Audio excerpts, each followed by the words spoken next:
On May 3rd, 1921, Northern Ireland split off from the rest of the Irish island. Decades of civil war followed, the consequence of which can still be felt today.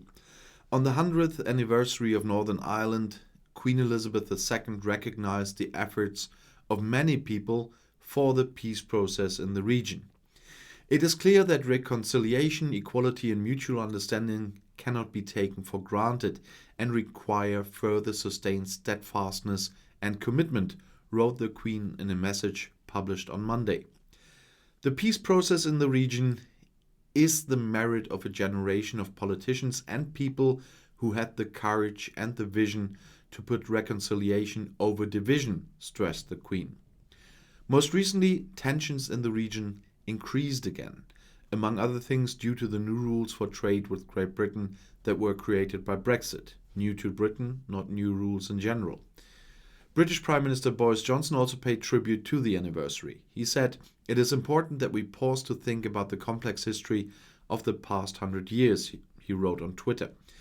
People in Northern Ireland, the United Kingdom and around the world perceive the anniversary very differently. While this is a moment for mutual reflection, it is also an important opportunity to celebrate Northern Ireland together and create a better and brighter future for all of its people." Boris Johnson. According to historians, May 3rd, 1921 is considered the birth of Northern Ireland.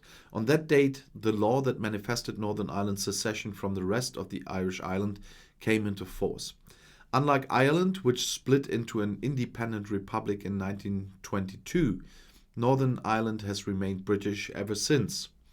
The question of whether the country should belong to the United Kingdom or reunite with the Republic of Ireland sparked decades of bloody civil war.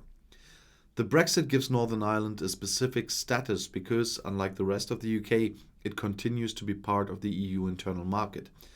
This also led to unrest in the Unionist Party, whose party leader Arlene Foster announced her withdrawal last week.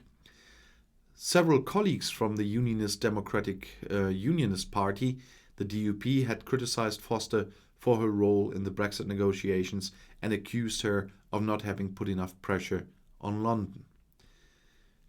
Despite the UK's exit from the EU, the rules of the EU internal market still apply to Northern Ireland, which is why new checks and formalities are necessary for goods from Great Britain, but only for goods. This is recorded in the so-called Northern Ireland Protocol, which is part of the Brexit deal negotiated by London and Brussels and ratified in 2019. The Unionists see new trade barriers in the Irish Sea and as a creeping decoupling from Great Britain and would like to do away with the protocol completely. Another candidate, 58-year-old Jeffrey Donaldson, threw his hat for Foster's successor into the ring on Monday. The MP, who sits for the DUP parliamentary group in the London House of Commons, is running against the Northern Irish Agriculture Minister Edwin Poots, who announced his candidacy a few days ago. It is the first time in the history of the DUP that more than one candidate has stood for election. Donaldson is considered more moderate than Poots. Whoever leads the Unionist Party in the future could have a decisive impact on the stability of the region and its government. The DUP works in the Northern Irish regional government with the Republican Sinn Féin party, which represents the predominantly Catholic camp and is committed to the reunification of the country with the Republic of Ireland. The representation of both camps in the government is intended to ensure the fragile peace in the region.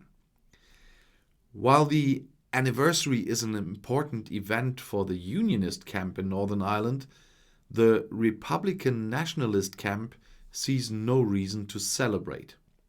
Its mostly Catholic supporters want reunification with the Republic of Ireland as quickly as possible and reject the union with Great Britain. And if you want to stay informed, please subscribe to my channel. Auf Wiedersehen.